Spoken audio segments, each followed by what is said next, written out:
Okay, so welcome to the fourth workshop of Fluent and Fearless in 11 weeks. Workshop number 4 on vicious circles.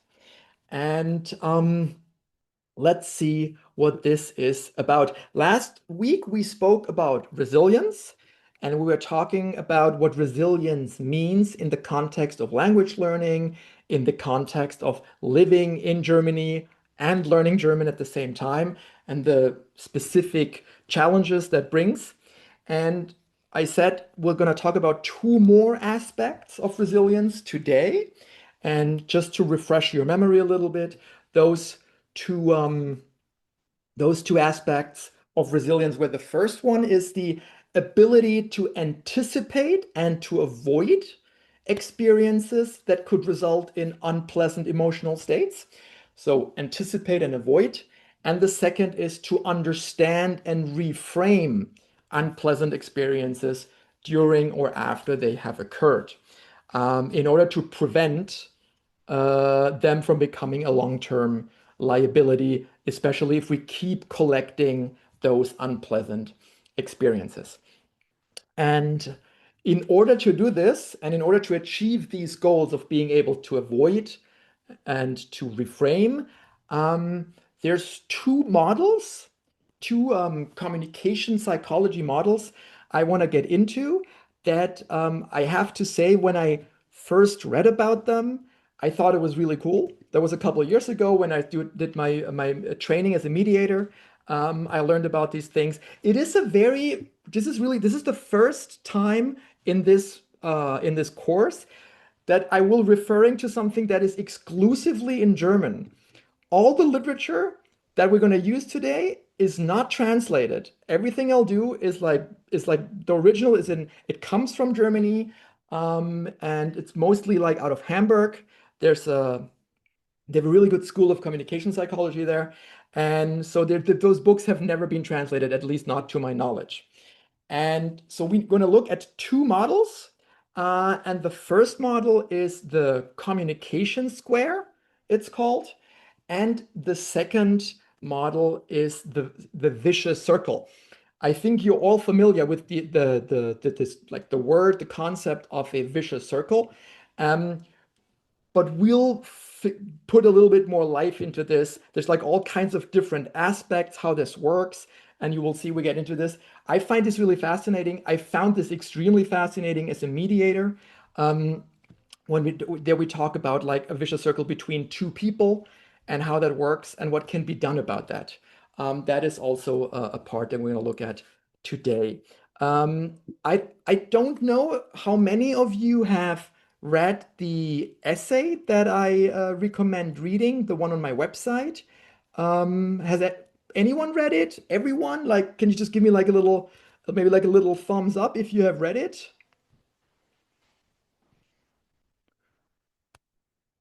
Okay, okay, okay, okay, okay. Some, okay, about half of the people have read it. Good. Then you have already an idea, like both models were like introduced in there, and we're gonna go more into depth of like what they mean, how they work, and practice them a little bit. I think one thing is just reading about it and understanding it, or like trying to understand, and the second is actually putting to practice that knowledge, which might be a little tricky. But we'll see. We'll get there today. So let's start with the communication square. Um, and as I just said, the communication square, for those who have read the essay, they know what it looks like. I'll show a picture of it in a second. It was developed in the 1970s, actually, goes way back in the 1970s, by a German psychologist, Friedemann Schulz von Thun. The man is a living legend. I have to say that, like every psychologist, he's like the godfather of German communication psychology. He's in his like 80s now, I would say.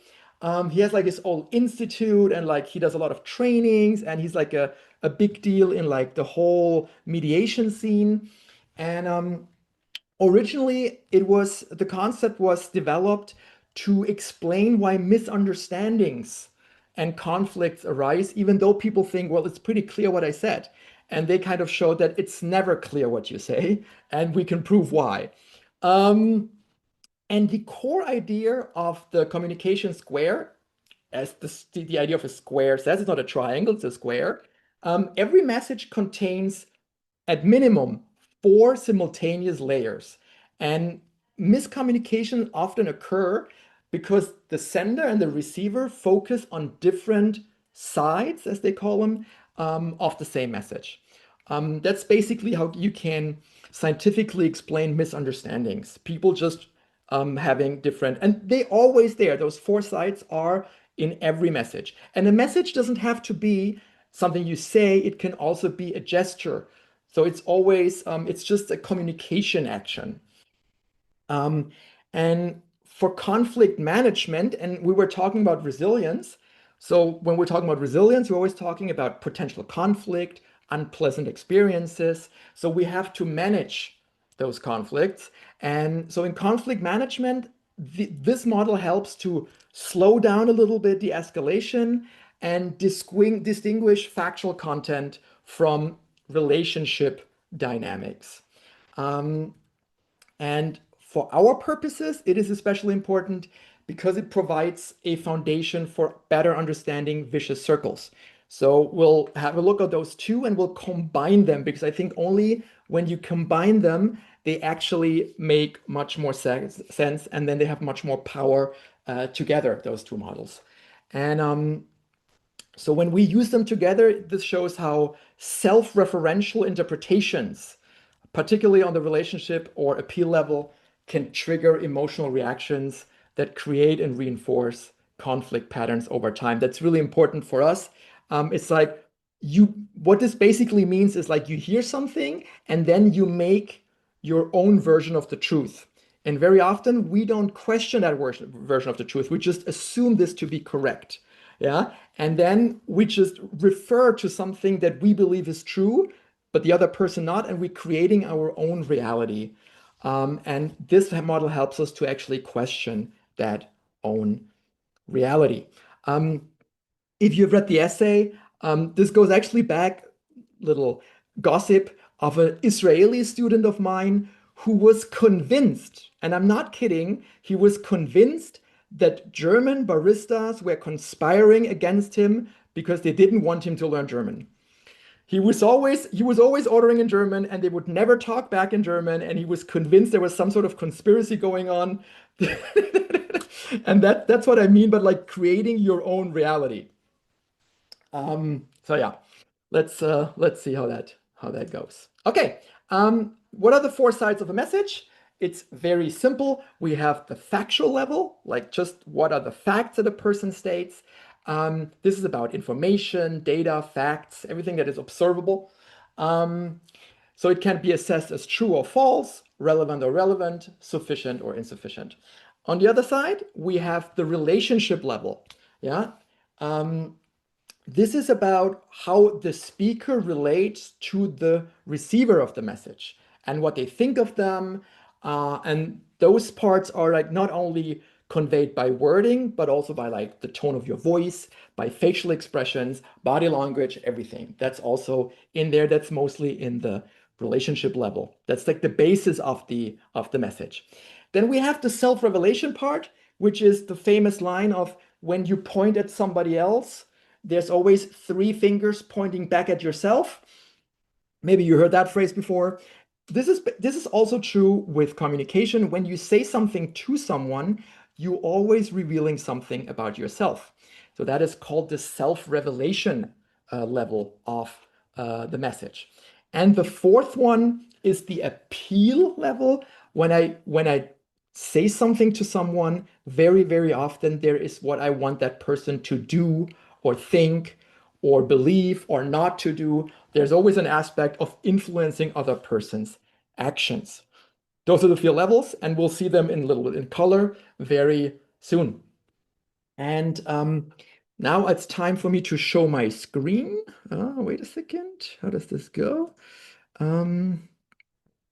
Here, and we share the screen here. Okay. Now you should be seeing this little picture of like a couple that's in love and they're like going on a hike, on a walk. and they in the middle of the city, and they stand in front of a Reisebüro, and she sees like a little thing of Paris, and then she says, "Ach, schau mal, Paris, wie schön." Yeah. And just to give you like an example, you understand the situation. Depending on if you're a man or a woman, maybe you have a different idea what that means. Um, Very often that's also like gendered. Let's see how can we interpret this statement. Ach, schau mal, Paris, wie schön. Let's have a look. So, the woman is saying something. She says, Ach, schau mal, Paris, wie schön. We see this in the middle. This is the statement. And then let's see what that actually, there's four sides. You see the factual information on top. The relationship is the basis. The appeal goes towards the other person, and the self-revelation goes toward herself. And we start with the factual information. That is very often quite easy, the factual information part. It means Paris ist eine schöne Stadt. Yeah, it's actually, that's all she says. Yeah. Let's go on. What else does she say? And it gets sometimes tricky, like one has to like get used to this kind of thinking. But if you practice this a little bit, believe me, it will help you a lot understanding people better. Yeah, it has helped me a lot to understand people better, and it just takes a little bit of practice. Let's have a look at the self-revelation part. So, what does she reveal about herself? We cannot be 100% sure, but like we know the context, we know to whom she says, so we can deduct that they are also like have a little embrace. So she says something like, Ich bin verliebt, ich will nach Paris. Both, maybe just one of them, maybe both, maybe they're connected, we don't know. But that is, I think, that is a pretty reasonable interpretation of what she says. That is what she reveals about herself. What does she what does she say about the relationship? Relationship is always about like how does she feel about him, the other person? She says something, and in this case, it's I like you, and I want that we do like a romantic journey together. Yeah, ich mag dich. I kept it in German, yeah, because it's very simple language. Ich mag dich und möchte, dass wir zusammen eine romantische Reise machen. Yeah, and obviously there's nothing more romantic than Paris. Everyone who's ever been to Paris knows that that is not true, but that's not the subject of today's seminar. I've never been as a couple to Paris. I don't know if it's romantic. I've always been there by myself, visiting people, but that's yeah. The appeal level, she's basically saying, organisiere eine Reise nach Paris. Go in there and buy a ticket. Yeah. And it's not about arguing, wait, that's not what she means. It's what people could deduct from what she says. Yeah, it's not, there is no objective truth. Everything is valuable. And the question is, which of those levels do I react to? Yeah, this is always a chance, this is always something, and you all do this. You always hear something, and you will choose to react to any of those four levels. Sometimes you can also react to two of them, yeah, or several, but we always have to react to at least one of those sides. And let's see quickly what are his answering options. And mathematically, he can answer to all of those four in a negative or a positive way, which leaves us with 8 possibilities to answer this. Okay, let's have a look at this. So possible answers, he can answer positively to the factual and says like, yeah, Paris ist wunderschön. And maybe you laugh because like that would be a terrible answer to her statement. Yeah. If he leaves it there. Yeah. Let's say he wants to answer to a negative in a negative way to this. He would say, naja, Rom ist viel schöner. Yeah. Which I think she would also not like as an answer. Yeah. This is not, she doesn't want to start a discussion about which European city is the best. Let's see if he answers to her self-revelation. In a negative, she says, ich bin verliebt. I want to go to Paris. And he says, das geht mir zu schnell. Yeah. That's a possible way of answering this. Yeah. She would not like this. Yeah. But it's possible to answer this way. Next one, my favorite. Yeah. Schau mal Paris, wie schön. And he is answering to her, revealing that she's in love with him by saying, Paris ist schön, aber nicht so schön wie du. Yeah. So that would be a positive answer to her self-revelation of being in love. That is in the statement, ach schau mal Paris, wie schön. Um, let's see about the relationship. Um, there she says, I want to travel with you together. I want to go on a trip with you. And she says, yes, I want to also go on a trip with you. Doesn't matter where. Yeah. And now you see something, always the worst option you can choose is a negative answer to the relationship layer. That is always, in every respect, the worst option people you can pick. Okay, what would that be in this case? I prefer to go on this trip by myself. Yeah, it's a that would probably end the evening. Yeah, right there at the Reisebüro. Yeah, so always negative answer to the relationship layer is always the worst. Um, and here to the appeal, she says, ah, sweetheart, I don't think we have the money for this. Yeah, also not very romantic. Yeah, and the next one would be, pack die Koffer, ich gehe da jetzt rein und kauf die Reise. Yeah, that would be the positive um, answer to the appeal level. And you see, all of those eight are possible and they all make sense. And he has to choose which of the four he will answer to in an affirmative or in a more confrontational or denying that. That is basically the um, that is basically the whole thing. And I want you to practice this in a second. Before, is there any question till here? Is this pretty clear, straightforward? What do you think? Any question here?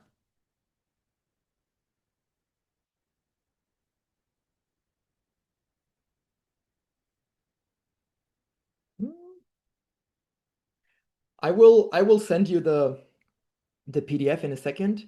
Um, and then I'll let you for a couple of minutes work in pairs with the next.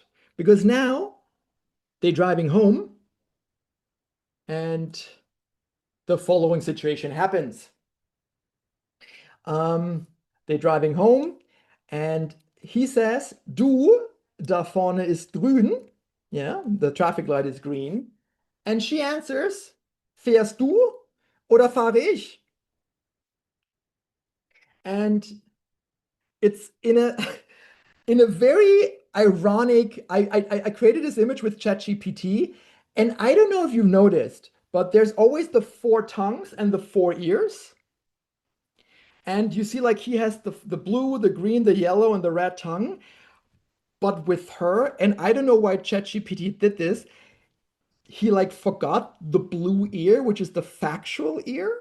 And I wonder if that ChatGPT has like a sexist idea so that women just don't have an ear for the facts. But I thought it was really funny that ChatGPT left this one out.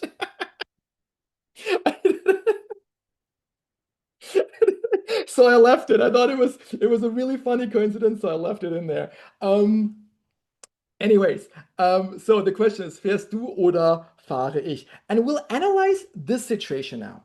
Yeah. And I would ask you to do the following.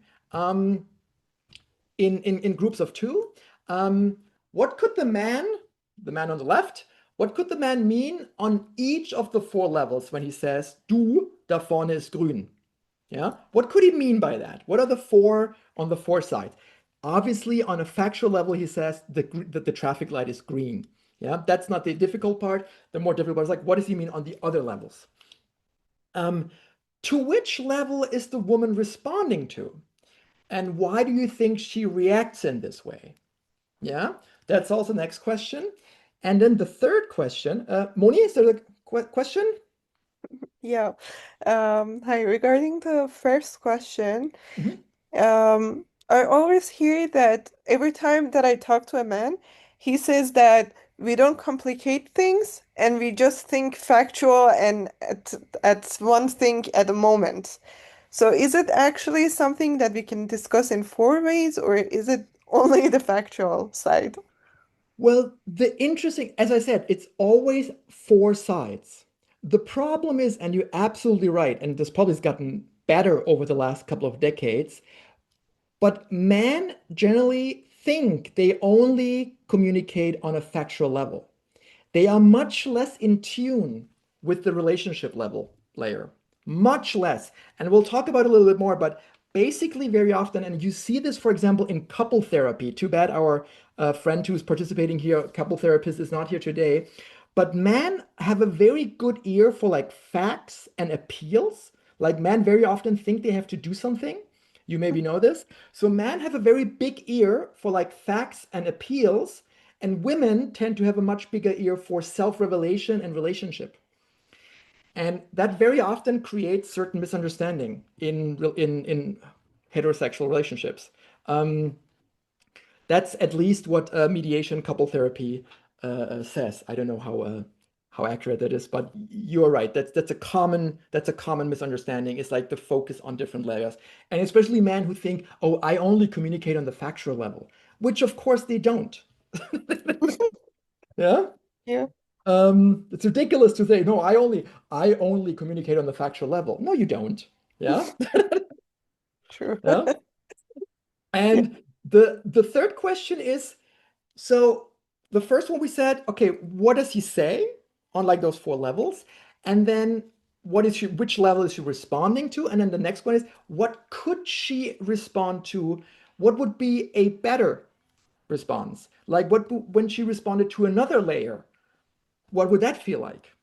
And sound like. So just write a few possible responses.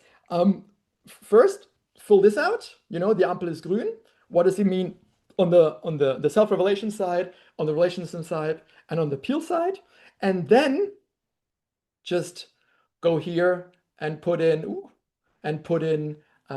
what she could say on a on those, like her 8 possibilities. And I think I can say that she is responding on to negatively on the relationship.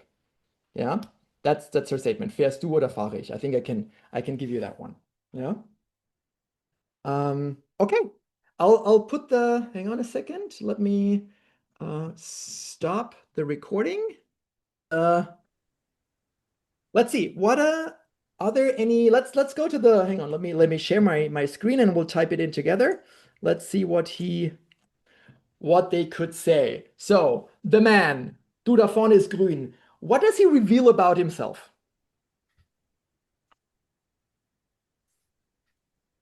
What does he reveal about himself?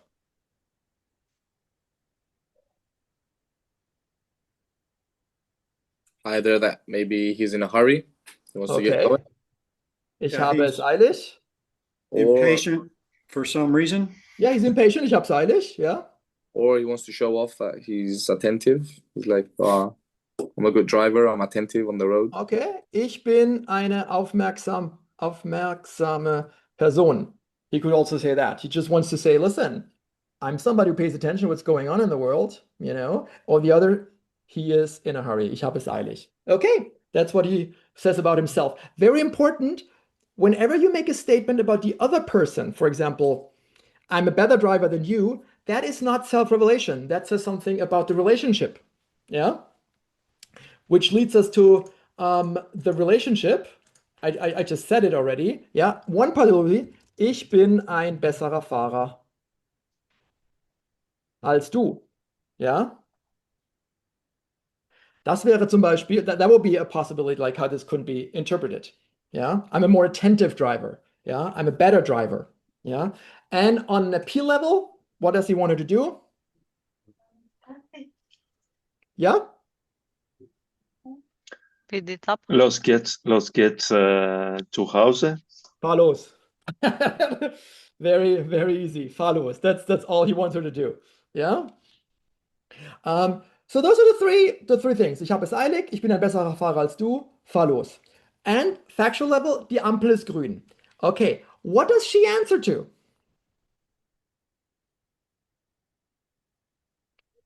To which level does she respond? With From the fact that she got mad about it with the Yeah. exclamation mark at the end and she was being ironic is probably due to relationship. Yeah, so she makes a clear statement about like his about the relationship part. Yeah, she gets competitive. She sometimes feels that he believes he's something better than her.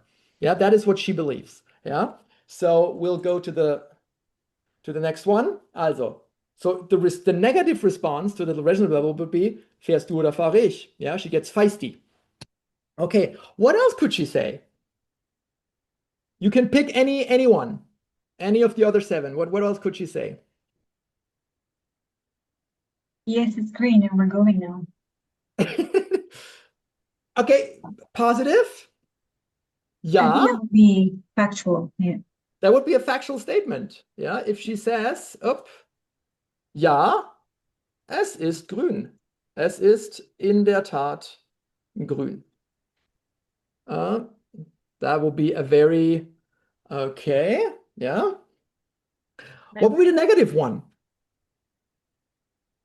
It's also very easy. I have eyes. No. It's really factual. Maybe the man has a history of red-green, thing, and he actually missees what's going on. She said, Colorblind. Was? Die Ampel ist doch rot. Yeah, that would be a negative. It's really about the facts. Yeah, there's not about it. It's really just about the facts. Yeah, he has a red-green blindness. I was really wondering what was a negative factual thing about this, and my mind didn't go to that at all. Like he's colorblind or something. Entirely possible. The man is colorblind, so was? Die Ampel ist doch rot. Okay. What else could she respond to? Let's say she wants to respond to him being in a hurry. What could she say to negative? What would be a negative response to I'm in a hurry? You can drive yourself. No, you have to like respond to I'm in a hurry in a negative way. When you're with someone and he's in a hurry and he tells you, oh, I'm in a hurry. What and you really, what would you say if that is not a concern for you? I don't care. Ja, True. mir egal, kommen wir halt zu spät. Yeah? That is her just not giving a fuck that he's late for his doctor's appointment. Yeah? What does when she responds positively to him being in a hurry? Oh yes, we are in a hurry. We should get going. Yeah, something like this. Yeah, oh, tut mir leid. Oh, tut mir leid. Ich weiß, dass du es eilig hast. Ja, ich fahre schon los. Yeah? You see, this would be like an empathetic. Hang on, let me. Yeah? Okay.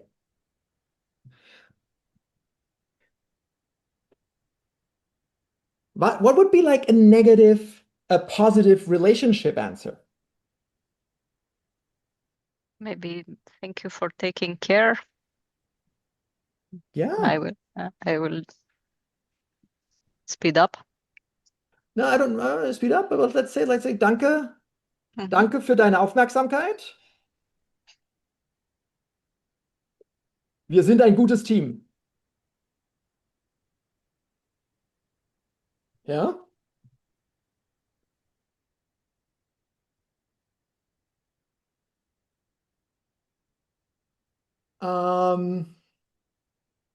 Let's go to the appeal. What could she say there? Negative. He says, fahr los, and she says, fuck off.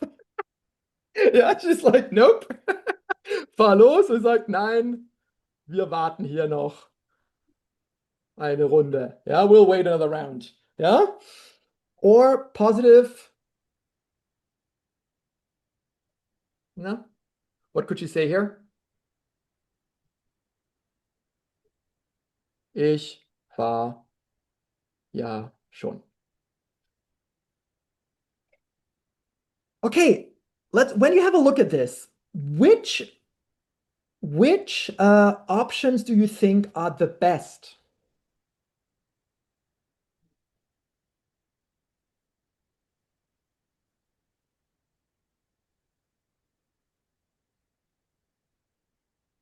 Well, I mean, the positive, any of the positive reactions are going to kind of defuse the situation, whereas all these negative comments of any of the four is just going to probably make the situation worse. Yeah, yeah. But I would say there's two positive comments which are probably the best one, where like you really did the most, they like diffusing the situation. They are clearly like, like which one are those? Self-revelation, because it shows that you understand why he's worrying about it and he's making a comment. Hmm. So a positive statement about the self-revelation aspect is always good, and the other person feels seen. It shows empathy. Yeah, that is so. An empathetic person is somebody who will always respond in a certain way to the self-revelation of the statement. Yeah, that's what we would call an empathetic person. Yeah, and what's the other good statement? Relationship. The relationship one. So positive answer to like the relationship aspect of the message is always also very good. Though those two parts, and you see the worst is always the negative relationship statement. That is always the worst. Yeah. That is the one where you like provoke people. Yeah, where you poke in their eye, where you make them feel bad. Yeah. Okay. That's in a nutshell a little bit of Friedemann Schulz von Thun's communication square. And that is something you can practice this a little bit. This is great exercise. And I think Sonia said, I think I overheard you, Sonia, saying that. She's like, I don't think in those categories when I talk. Um, it's something that really like when you analyze statements, and this could really help kind of like, okay, slowing things down a little bit. What could be meant by this statement? And I mean, we're taking here very easy statements. Die Ampel ist grün, and you see how much complexity is already in a statement like this. Imagine when there's more context, when there's more stuff going on, yeah, then this model might help even more. And I think for me, it helped me a lot to understand people better and to analyze a little bit better what they could mean, and also to like understand better your reaction. Yeah, and especially Moni, as you said, in cross, if you talk to the other gender, or at work when you deal with people who like think that they communicate on a factual basis the whole time, but they actually don't. Yeah, it's a good model to better understand misunderstandings and people's communication. Okay. Any last comments, questions about this?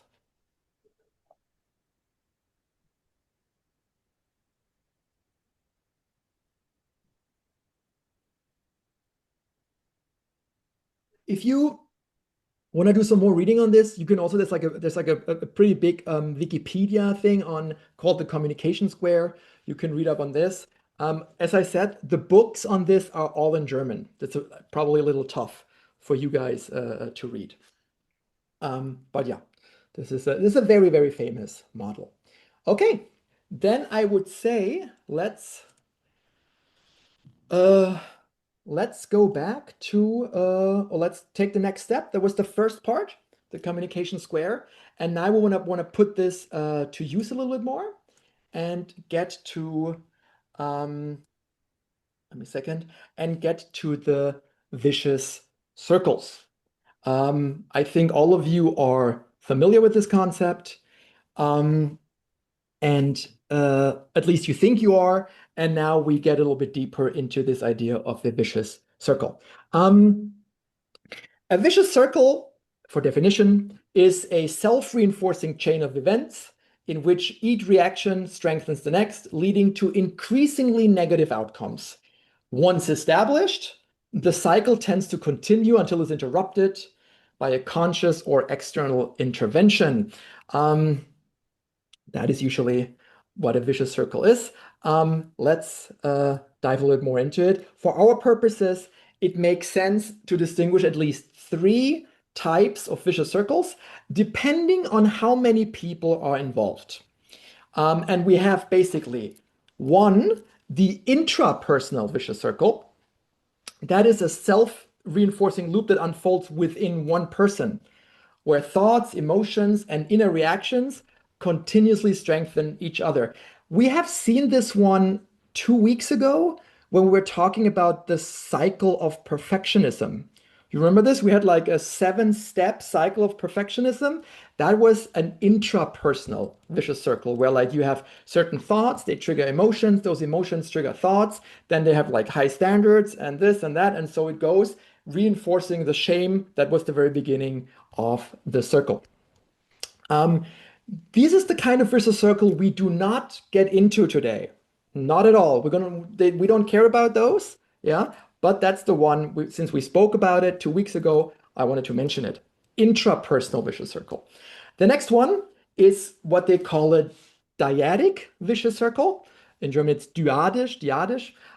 This always means between two people. Yeah, that is a circular interaction pattern between two specific people in which each person's behavior triggers reactions in the other, and by that stabilizing the conflict over time. And that is something that's used a lot in conflict management, in mediation, in political science. That is also happens between societies, between governments. And we're going to look at it because that's what you deal with as German speakers, German learners. You maybe potentially deal with dyadic vicious circles, or the third category. That's the one I am really interested in this context. That is this. Okay, and now it gets. So far, this was like German communication psychology 101. And now what we'll do is something that I came up with. And let's see if you find this useful.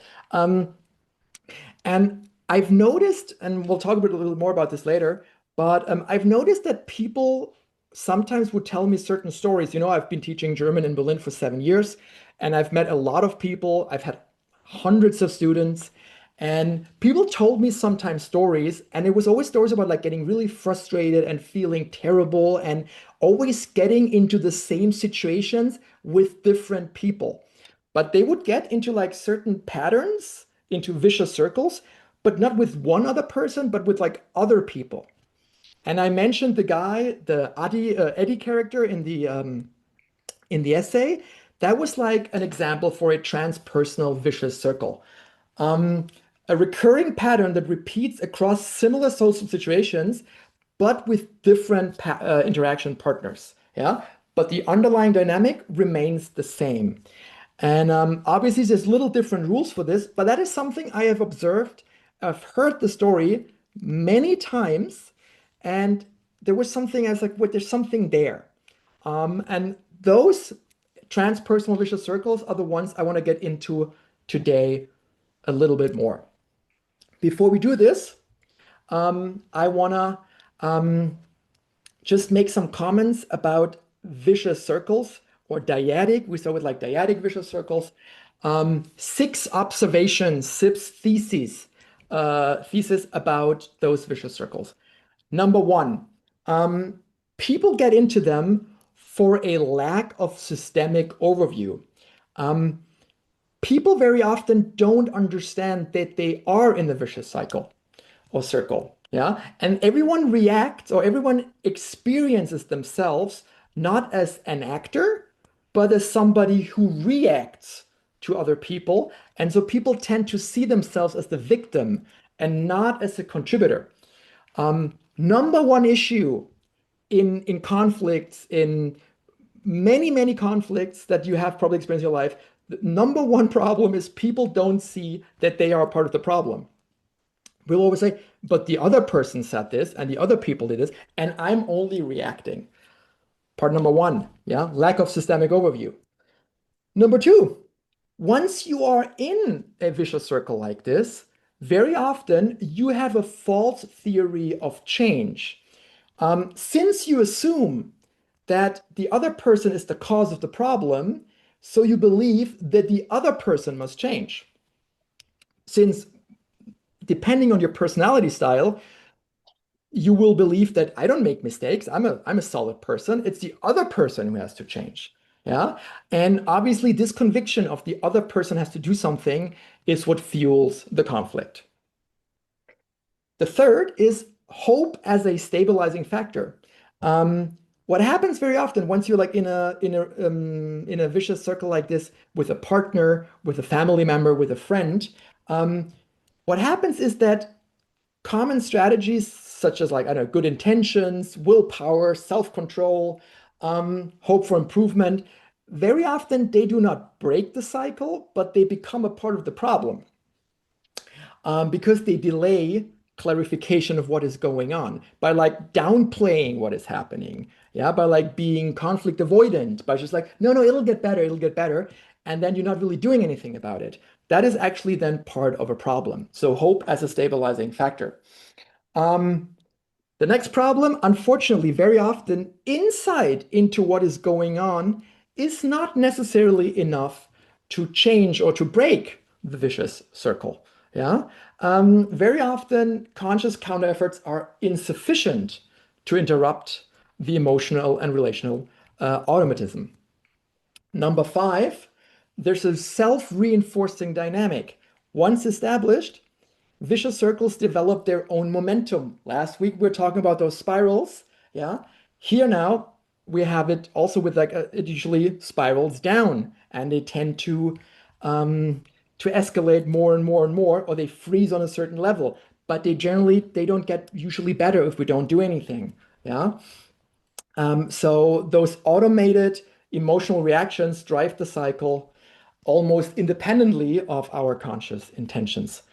And the last aspect is, and now it becomes tricky, is old emotional patterns as hidden accelerators.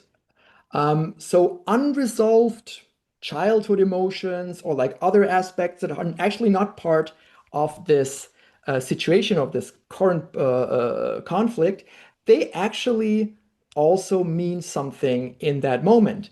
Yeah, so learned sensitivities and also certain limiting beliefs, they often act as additional fuel on the fire of the conflict, and they intensify reactions beyond the current situation and accelerate escalation.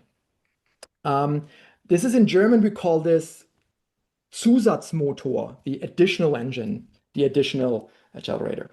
And let's have a quick look how this could look on let me show you my screen. Let me share my screen. Yep. Where is it? Here. No? Okay. So, and here you have a pattern of a dyadic vicious circle. We have person A and person B. And we have always on the top here, we have the actions of person A.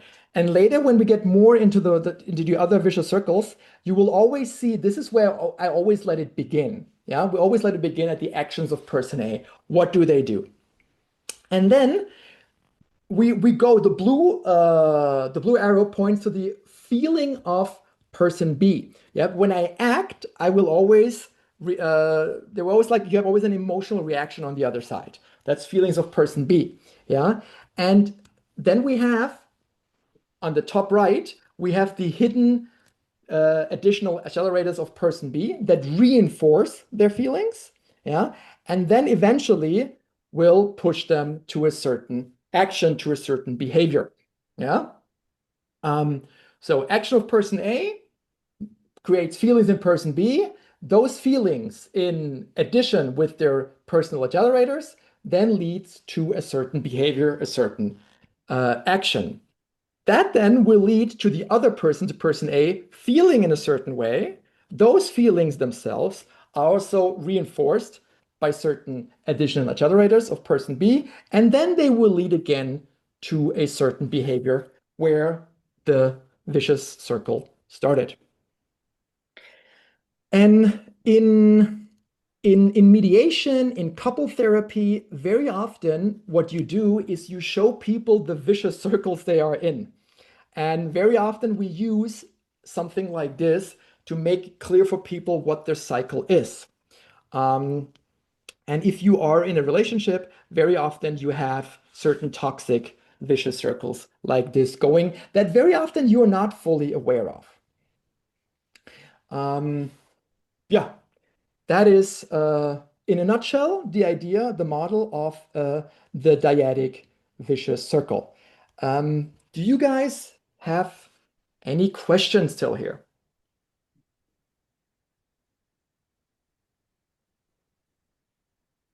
What do you think?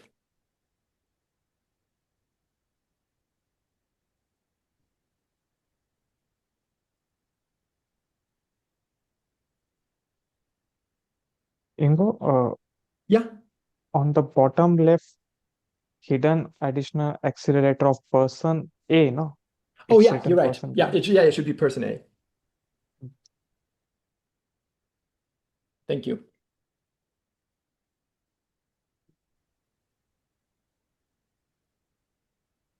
Yeah, it's in green, so it's person A, red is person B. I always have these colors. Yeah. Other comments, questions here?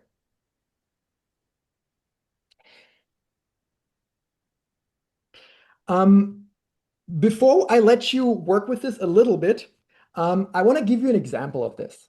An example that I once had.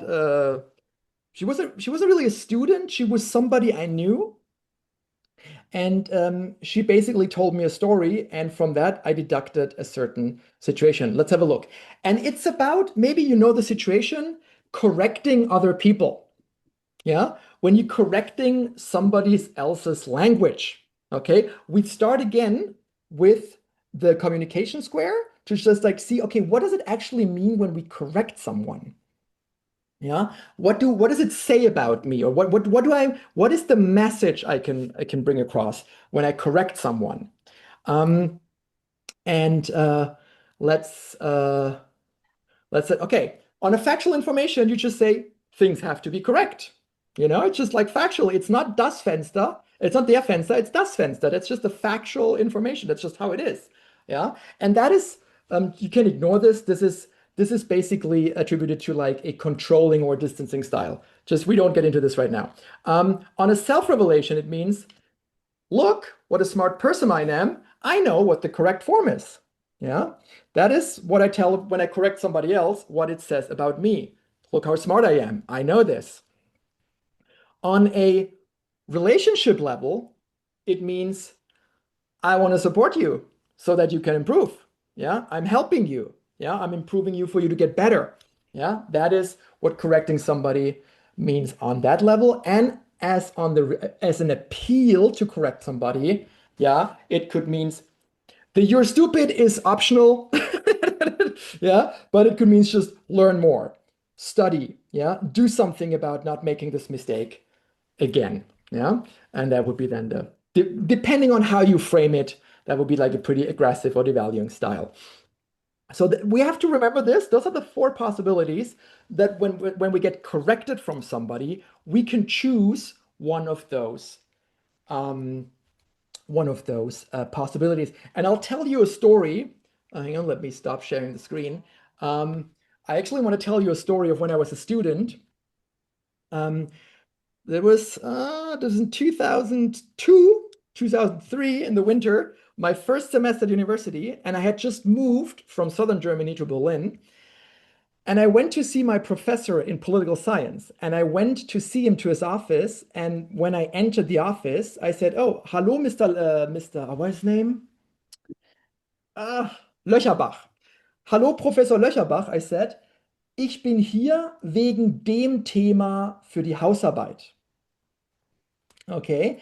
And for those of you who have any knowledge in advanced grammar, you realize that dem Thema, it should be des Themas in correct High German. But I guess it sounded great for most of us. Yeah, no, I know. For me, being from the South, everyone would say dem Thema. But my professor said des Themas. And I looked at him and was like, what? He said, Sie sind hier wegen des Themas für die Hausarbeit. And I was like, that's exactly what I just said. He's like, no, you said dem Thema. And I was like, what the fuck are you talking about? Yeah. I was completely confused. Yeah. And I was reacting to it, and after this, I was like, this guy is an asshole. Once I realized what had happened, I was like, that guy's a complete dick. Yeah. And so he probably thought he was on the relationship level. Yeah. But I just felt that guy, he's like, he was really mean to me because I was like, you're an idiot. Yeah. And so he probably thought he's on the factual level. Yeah. And probably he wants to help me. But what I deducted from this interaction, it was like that guy was really abrasive. And second, he thought that he's a really smartass. So I was interpreting this from a completely different way that he was probably, and we came away with very different interpretations of what had happened. Yeah. A great example for a serious, very serious misunderstanding that you can explain beautifully with this. Okay, let's get into the vicious circle that that person I knew had. Hang on a second. Let me share again my screen. Where is it? Here. And then this whole thing looks like this. The woman was an Indonesian German teacher who lived in Germany, probably still living in Germany. That was like 3-4 years ago. And her husband was German, and he was like 15 years older than she was. Yeah. And he was already retired. Okay, what was the action? So he would interrupt her during all kinds of conversations. And he would interrupt her to correct articles, plurals, other small grammar mistakes. Yeah. Most annoying thing ever. If people do this, please stop them right away. It's so unhelpful. I don't know if people do this. I think last week we had a conversation that, like you said, the Germans are not very, they don't correct people a lot. But maybe it has happened to you. It will probably happen to you at some point in the future. So he would do this. And also, what he would do, like they had a serious conversation, and during the serious conversation, he was also correcting her mistakes, which obviously devalues her perspective on substantial matters. When you interrupt your partner when she's like complaining about something and you correct her mistakes, then you're obviously not taking her seriously. So that was what he was doing. And now we might think, oh, that guy's an asshole. That's really not cool. Yeah. But let's get into the systemic thing, and then maybe we'll see that maybe the way he was behaving was actually making sense in a certain way. It was making sense in the system. So because he was doing this, she was feeling irritated, frustrated, angry at times. She was feeling constantly reminded of her own imperfection. Yeah, if somebody corrects you all the time, you're being correct. You're being like, you feel like, okay, I'm just not good enough. Yeah, I'm just not smart. And not taking seriously during important conversations. That's how she felt when this happened. What were her like reinforcing accelerators in this situation? Number one, she maybe had some self-esteem issues. This whole thing of I'm not good enough, which might be linked, I'm speculating here, which might be linked to her age because she was younger. Second, she was a female. Yeah. And third, she was not German. Yeah. So she felt in a certain way maybe inferior to him, something that also gave additional fuel to her reactions. And this is really descriptive.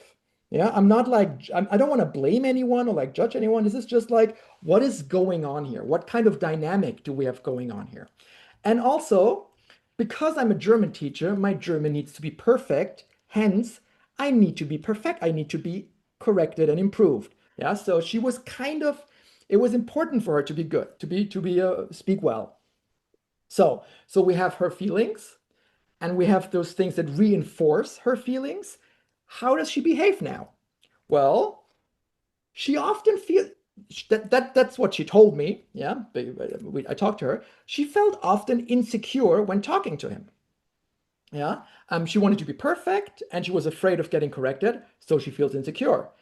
Even worse, she withdraws very often internally and avoids talking with him.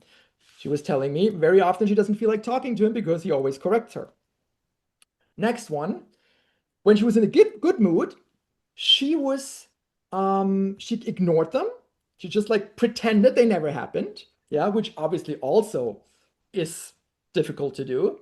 And the next one, when she was not in a good mood, she lashed out at him when he corrected her, and when she had the feeling that like his correction replaced genuine listening. This is all really understandable, yeah? So now the man, this is what he gets. This is the kind of behavior that he sees. So how does that make him feel? Yeah. First, he's compelled to help his wife improve. He knows she's a German teacher. She works as a German teacher. Yeah, she's insecure when she talks with him. So she's like, okay, I want to help my wife. It's my wife. I want her to be better. Also, he subconsciously notices her withdrawal and uses correction as a way to maintain emotional contact. People have sometimes very strange ideas about how they establish contact, depending on what they learned as kids. That is a way, having an argument, provoking somebody, correcting them, is a form of having an interaction, of having contact. That is a possibility. Next one, he interprets her anger when lashing out at him, not as anger as himself, but he interprets it as maybe as she's angry with herself for making mistakes. And so then he's happy that he pointed it out because he wants to help her and wants to get better.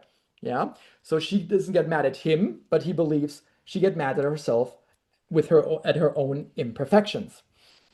Those are the feelings he has. And these feelings are reinforced by a strong norm orientation and high value placed on correctness, which maybe came from him being an elderly person, being German, growing up in a certain, in a certain way where accuracy and correctness is a really important thing in itself.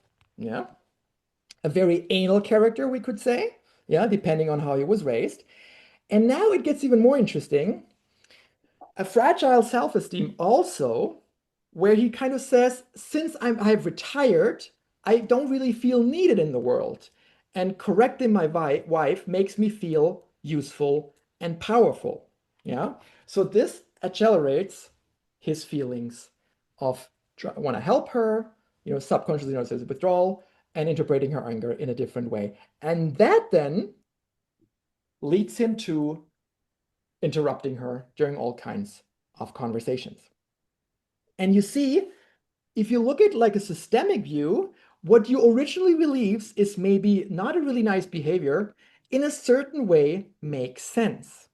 And I asked the woman, did you ever like talk to him about this? Like, yeah, we sometimes talk about it, but I don't know. I don't want to like start an argument and I don't really want to tell him. So remember, hope as something change actually fuels the vicious circle. And also, this vicious circle is clearly not only about correcting. You can see how there's a lot of, about recognition, autonomy, power. Is actually, this says a lot about the relationship that they have. And so the language is just a playing field where those power dynamics play out. So yeah, that would be something that I call the vicious circle of correction. Yeah, and maybe if you've ever been corrected, maybe you recognize some of the some of those aspects in yourself. Because also this is like dyadic, but if it's a transpersonal one, there's also very similar rules apply. But this is just like for you to have like a clear a case study of what a vicious circle of correction feels like for a German learner or German speaker in Germany. Any questions so far? I will let you give you like a couple minutes to discuss this, and then we'll take a break. Till here, yes, Moni, question. Sorry, I don't have a question, but I wanted to ask you if it's okay that I leave earlier today because I think I'm getting sick. Yeah, of course. Okay. Get healthy. Thank you. No worries, no worries. See you See you later. next week. Take Bye-bye. care. Any comments, any questions here?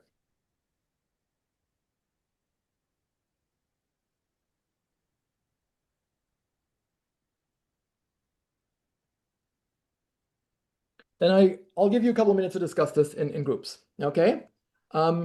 Questions? So, what do you think about this structure of dyadic vicious circles? The ones I show you, I will give you the PDF in a second. What's your experience with vicious circles? Maybe in your own life, in I don't know, partnership, family, work, relationship. Do you have any experience with this? And number three, can you think of examples of vicious circles in the context of your own learning and speaking German?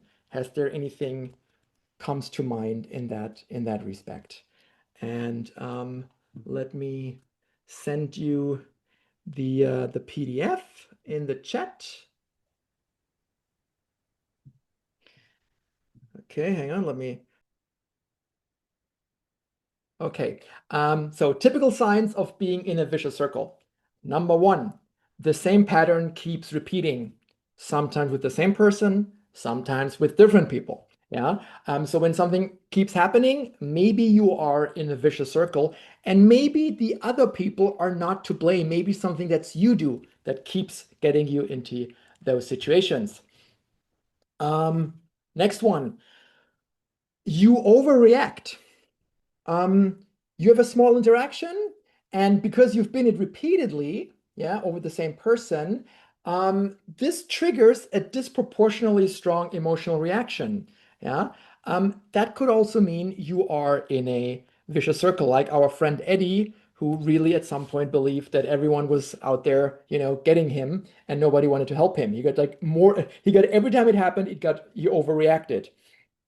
Then the situations sometimes escalate, seemingly out of nowhere, because you get so triggered that you escalate. Then things keep getting worse. The first time it was just annoying. The second time it was really annoying.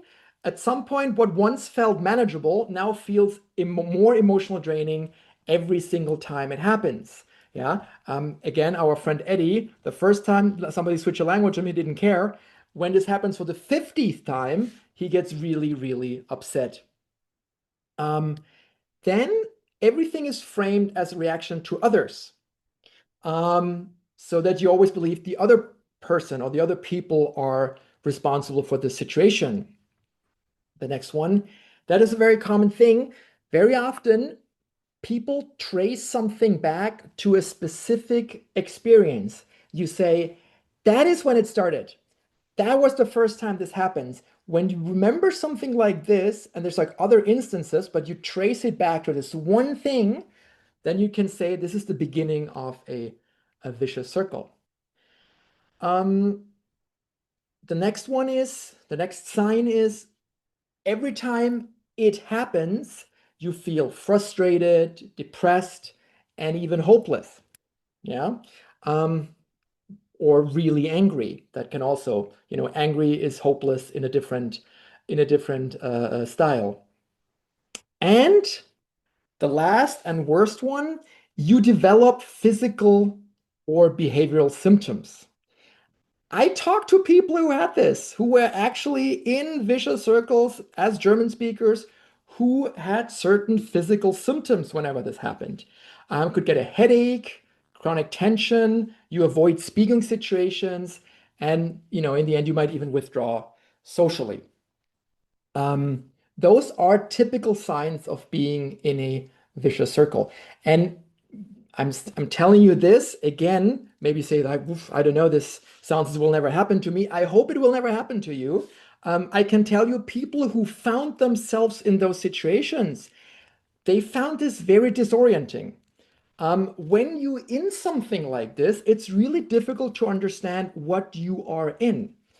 And a lot of people don't really know what this is about, how this feels, but when you're experiencing it can be very, very unpleasant and very emotionally draining. So that's why I incorporated this into this course, because I think it's really important to know about these things. So when something like this starts to happen, that you can actually stop it before it gets really bad.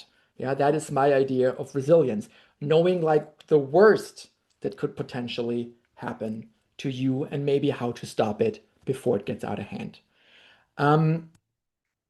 So I think there's 5 vicious circles of German learners. I've met actually more than, I don't know, I met a lot of people who were like stuck in situations like this, or like in some version of those 5 that I'll talk about in a second. One thing is, what I think really doesn't lead anywhere is like if you blame Germans for how they are. And it's like, oh, people are like this, people in Berlin are like this. I think it's really important to focus your energy on what you can influence, and don't focus your energy on things you cannot influence. You cannot change how people are. You cannot change how people in Berlin are, but you can change how you are. And so you can at least change, or like intervene on one side of the vicious circle, which is your own. And when you start saying things like, oh, people in Berlin are always like this, I can already tell that somebody's in a vicious circle. When you make statements like this, you're already blaming the other side, which are most of the time they are reacting to you. I don't know, when people go around Berlin and say, oh, people are really unfriendly in Berlin, I used to say that. And then I realized I was actually pretty miserable when I was in Berlin. And once I was much happier in Berlin, people were not that unpleasant. I was like, that's an interesting observation. Maybe people are just a mirror to what you put in there. Yeah. And I think that's a really important insight. Yeah. That like you get what you sow, Okay. So focus your energy on what you can influence. And people generally, even in Berlin, they act for really good reasons. They don't just do something. Yeah, it's just like that. There's certain reasons they might pick up on signals. And very often they react to us.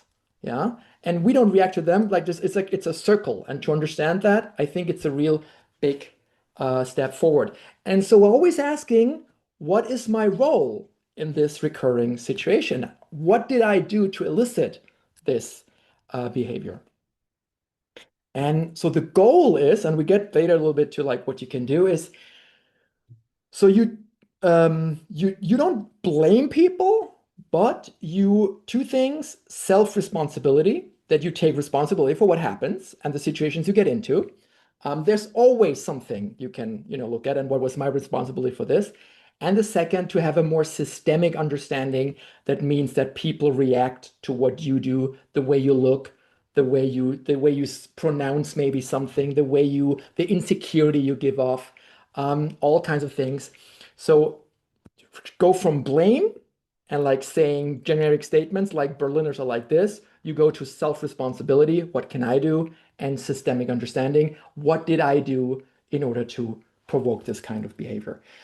I think that's a huge step, and it will help you actually to like gain a lot of agency over what happens in your.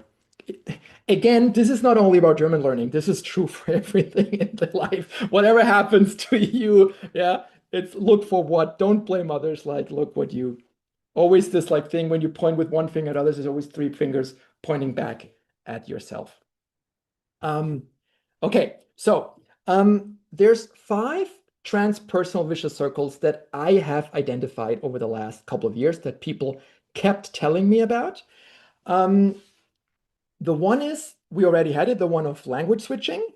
I think all of you have experienced this, that people did this in Berlin. Yeah. Interestingly enough, it has never happened to me. Nobody in Berlin ever switched language on me. Yeah, I've lived there for 7 years. It never happened to me. Just a little side note. Okay, so it doesn't happen to everyone, but I think every German learner has told me about this. So yes, this is a clear thing. And for most people, it doesn't turn into a vicious circle. For some people, it just happens and they accept it. Others get really annoyed by it, depending what kind of person you are, depending how you look at it. Yeah, it's a kind of, what kind of character do you have. The second, we talked about this today, was the vicious circle of correction. Yeah, happens in partnerships, happens with colleagues in a course. It can happen in relationship. Yeah, it can happen with like different people. Also something I think some of you have experienced. Then there's what I call the vicious circle of admonition. I'm not sure everyone understands that word. That means of scolding somebody, of moralizing. We'll get into this one This is classic for people that have been living longer in Germany. And some of you, let's see if you understand it. Others probably might have experienced it. Let's see. That is something I really, really want to warn you about because that one is terrifying for some people. And actually, my ex-girlfriend was suffering from this one and other students I've had. The fourth one is the vicious circle of indifference. That's the one I want you to work on. And then we have the vicious circle of bad language teaching. That is also one I want to look at with you later at the very end. I hope we have time for that. Okay, let's have a quick look at the vicious circle of admonition. And I'll share my screen for this one. There it is. And so this is something I pieced together by several people that have told me about this, and I find this really interesting. As I said, it usually happens to people that have been living in Berlin longer and who have been living longer, and maybe their level is not so high. Yeah, that is classic combination. Like you've been living in Berlin for like 7 years and you have like an A2 B1 level. Yeah, that's like there's a lot of people like that in Berlin. Yeah, and I think they are all possible victims to this vicious circle of admonition. Let's see what it looks like. Okay, so we have the other person states explicitly or implicitly that failing to learn German shows disrespect and ingratitude. Yeah, I hope this has never happened to you. And the second, the person portrays limited German skills after many years as pathetic or inexcusable. Yeah. Believe me, people have experienced this, that people were like really, really admonishing them for like being ungrateful, for being terrible foreigners, all this kind of stuff. Yeah. So that is the action. Let's see how we get into how we have a look at this loop.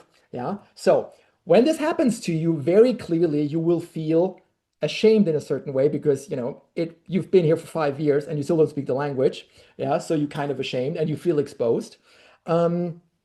You feel inadequate because you tried, but you didn't make it. You feel judged by the other person, obviously.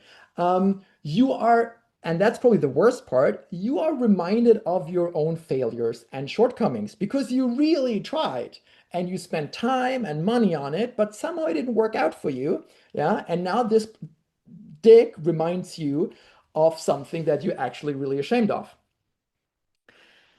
And it makes you disconnected from your German self. Yeah, that means like you we'll get into this a little bit more in the last module about the German self. But then you feel like the part of me that speaks German, like I'm kind of like you start hating that part of you for failing you. And that's what I mean, like you feel disconnected from your German self. You start hating a part of yourself. So that's the feelings when somebody admonishes you like this. How do those feelings get reinforced? Well, because you're disappointed with yourself for not being better by now, you really, really know that you fucked up, and somebody reminding you of something that you know about yourself is always the worst thing that can happen to you. And maybe the feeling like this deep down, I'm a bad foreigner for not learning the language better. Yeah, and now this person is calling me out. So we have those feelings and we have those reinforcing limiting beliefs. So how do you behave now? Every time this question comes up, you get insecure and defensive when the topic arises. When like there's, oh, how long have you been in Berlin? And you're like, I don't really know. Okay. You respond hesitantly when asked how long they have been living in Germany. Yeah. So you kind of like, yeah, you start making excuses, preemptively explaining why it was so difficult. Yeah. So you go, and also, I don't know if anyone this ever happened to you. You lie about the time. Several people have told me this, that they every time somebody asks them how long they've been living, they lie about the time because they don't want to have the conversation, or they don't want the possibility of people admonishing them, or just like saying the true number, they will feel ashamed. And I think when somebody asks you a simple question like, how long have you been here? And you lie, there's something wrong in the system.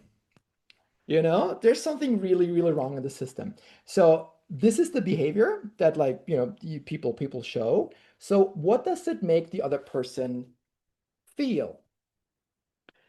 If you ask somebody how long they've been in Berlin and they start mumbling and giving excuses, you're a little confused and suspicious, like what is so difficult about this?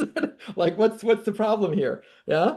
And then when you're yeah, it's actually it's 7 years, and if you say it in a certain tone, people might perceive this as an invitation to share their opinion unsolicitedly and tell you to educate what is the right thing to do in the situation, which is, oh, that's really ungrateful of you, or oh, what kind of loser are you for not being better by now? Yeah. So they feel your insecurity invites people to feel righteous. That is reinforced, maybe, big speculation now, I have no idea. Yeah. Immigrants don't really want to integrate here. That is actually a belief you find this a lot in Berlin.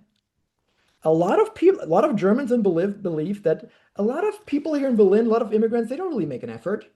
They don't really learn the language. That's a very common belief among Germans in Berlin. And the next one is, that's even a little more dramatic. Many foreigners are just too stupid and lazy to learn the language. Yeah. So since I know this, those lazy ass foreigners, they don't want to learn. Now I have one here. He proves my point. It's time to get righteous and self-righteous about this person and tell that person what I really think about them. In this case, him. Yeah. So it's my chance to finally say what's right. So then you behave. That's then how you behave. You state explicitly or implicitly that failing to learn German is disrespectful, shows ingratitude, and is pathetic and excusable. That is the vicious circle of admonition. And once you get in there, in my experience, you're fucked. That is a circle. I think it's really difficult to get out. Maybe this would be a whole different seminar on how to get out of this one, but I mostly share with you because I would like you to really, really avoid this one. That is not a situation you want to find yourself in. Basically, everyone I've known who was in there left Germany at some point. When you are in there, it's a good indicator that you will not survive much longer. But that's so this is something to avoid. Okay. Very unpleasant. No, actually, one Turkish friend of mine, he's still holding up. He's still in there. Okay. Sorry. Wait a second. Let's go into discussion. So 3 questions as always. What do you think about the idea of transpersonal vicious circles? Which of the 5 vicious circles sound most familiar or relatable to you? I'll give you the PDF with everything in there. And can you relate to the vicious circle of admonition? Is this in parts? Maybe do you know people who are in this situation? Have you heard statements like this? I'd be really curious what your experiences are with this one of the admonition and how you feel about this and your personal experiences related to that. Let me stop this. Let me give you any comments on this? Could anyone relate? Could anyone just some, I'm afraid I had too much content for today. I don't think we'll get to the one of indifference, but okay, I've never really talked about this in a class. This content that you just saw, the one of the admonition, the one of the correction and stuff. I've never presented this stuff. I'm just really curious, how do you feel about this? Do you find this helpful? What is your reaction to this? I've never asked anyone how they, about this stuff. So I'm just really curious about your feelings. Anyone? think that it's very useful because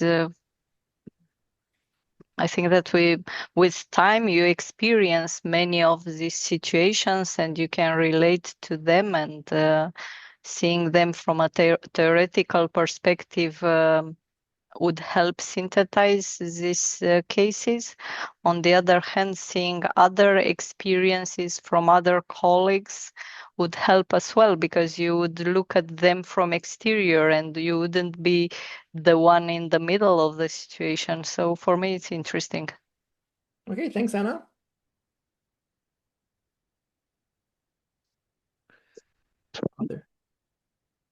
Other thoughts? Yeah, just Tim. yeah, just having been here for 10 years, maybe a little more. Yeah, I recognize, all five of these vicious circle classes of incidents that you identified are, I've had experienced these many, many times. And so it's very useful, as Anna said, to kind of get a theoretical perspective on it. And I think it's helpful to help you understand it and process that, and perhaps make it easier for you to become a more successful language learner. So the idea was exactly for people who've been in Germany for longer, that they kind of like, oh, this is what's going on. And for other people who've been in Germany only a couple of months, maybe to see, okay, that is what maybe awaits me in the future. And I really believe if you kind of like, I think one of the many problems that language learners have, or German learners in Germany, is there have been hundreds, thousands of people before you going through the same process. But none of their knowledge or the experiences is usually conveyed. Most in maybe in some stories or like anecdotally, but not in like a really structured way, which I think is a huge problem, I think, for the German teacher profession. I feel like we are failing our students of like showing them what is potentially ahead of them. And by showing them what is potentially ahead, helping people to avoid that. And yeah, that is what I've been trying to do with this, kind of like help people who have been in there to better understand, and people who are not there yet to avoid it by knowing what might lie ahead of them. So that's why you remember at the beginning we talked about avoiding experiences and reframing experiences. That is exactly what is going on learning about these vicious circles. Any other comments? I was just telling Valerie the vicious circle of admonition is designed to break your spirit. And you should be questioning the kind of people you hang out with. Should run the other direction. No, it is because what happens with the one of admonition, the strongest feeling I think the humans are capable of is shame. And the vicious circle of admonition goes straight to shame. And whenever shame gets activated, people get really, it gets unpleasant. And getting exposed like this from somebody else, when only you know about it, it's bad enough.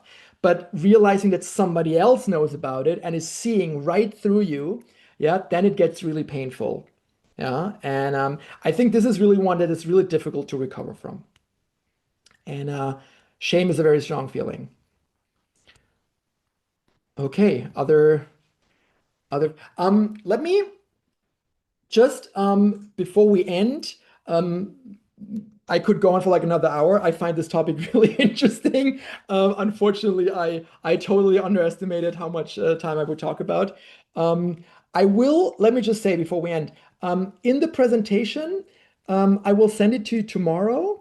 I hope I have the vicious circle of bad language teaching is in there. You'll find it in the presentation, and I will fill out also the one about the indifference, which I wanted to let you fill out, but we don't have time for it now. But maybe you'll find those helpful too. Just like see them and see how they work, and maybe that they resonate with you as well. In the future, I'm actually planning to turn this into like a video. I think every vicious circle would be like a great like 10-minute video explaining those vicious circles. That is something I'll be working on in February, having some videos that people then can look at. Or a role-playing video. Huh? A role-playing video. Like you have actors. Yeah, you can. That's a good idea. I'll think about that. That's a really good idea, Chris. Wait a second. This is okay. Role play. That's nice. I like this. You're welcome. Yeah. Royalties to Christine for those videos. Let me I would recommend, if you have not read the essay yet, I will link it tomorrow again. It kind of like goes through the whole thing again. And you will also, and I can do this now before we go, but basically, what can you do to get out of them? And there's some answers are in the essay, but let me quickly just go through it. Number one is see the vicious circle for what it is. Yeah, understanding how does it work. Yeah, how do vicious circle work in general? How do I feel in this? Yeah. The second one is identify the beliefs that hold you back and keep the circle running.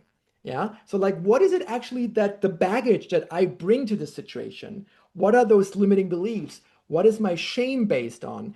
And I was just talking with Virendra and Anna in the breakout room. Very often I believe that this shame and those limiting beliefs that they are in the way of actually being a successful language learner because they really keep you from wanting learning the language. They keep you from wanting getting into certain situations. Yeah, they keep you home. So I think it is really important to address those limiting beliefs, this shame, before you actually go on with learning a language or to make another attempt to learn a language.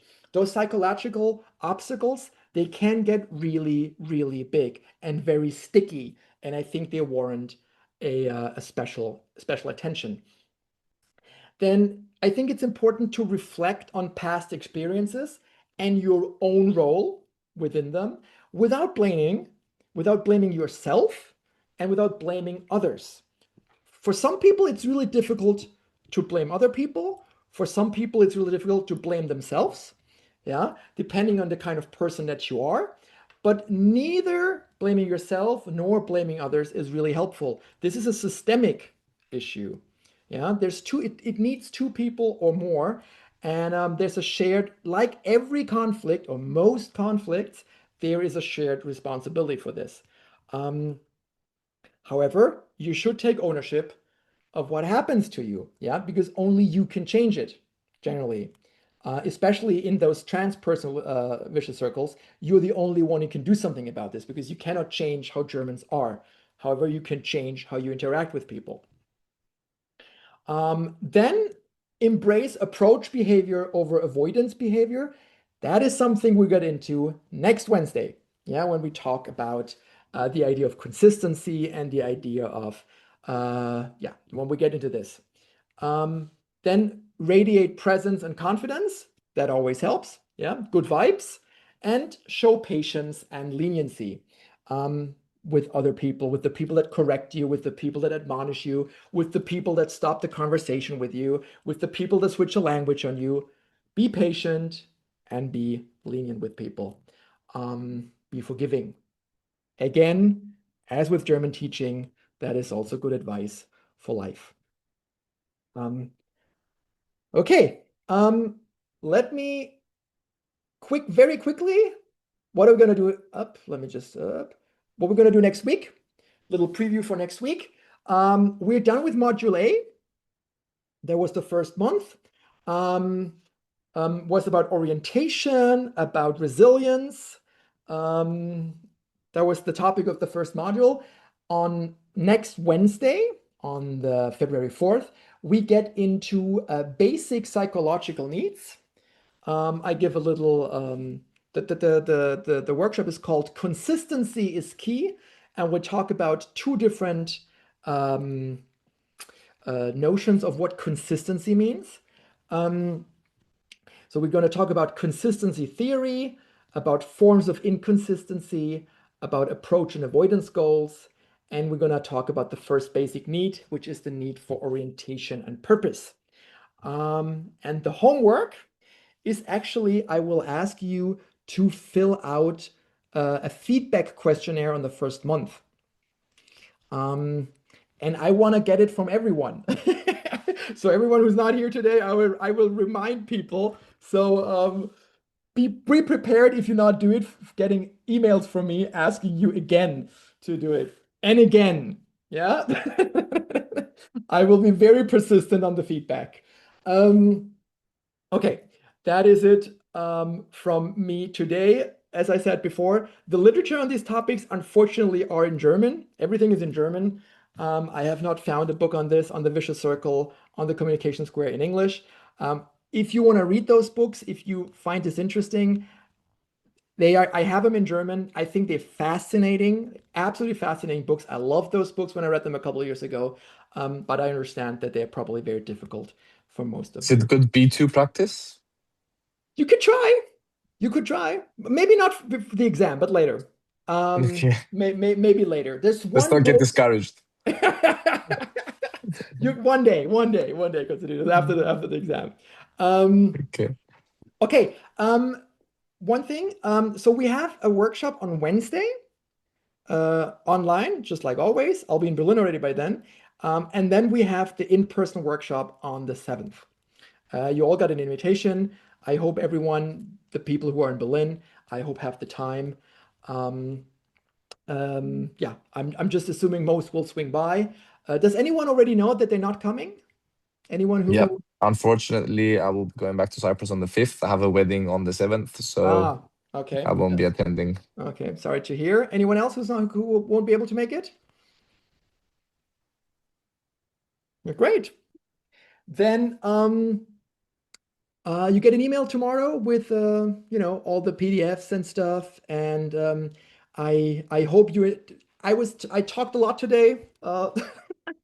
Yeah, maybe next time I'll let you do more work. And I'm sorry it was too much for today, but I hope you find it interesting and enlightening.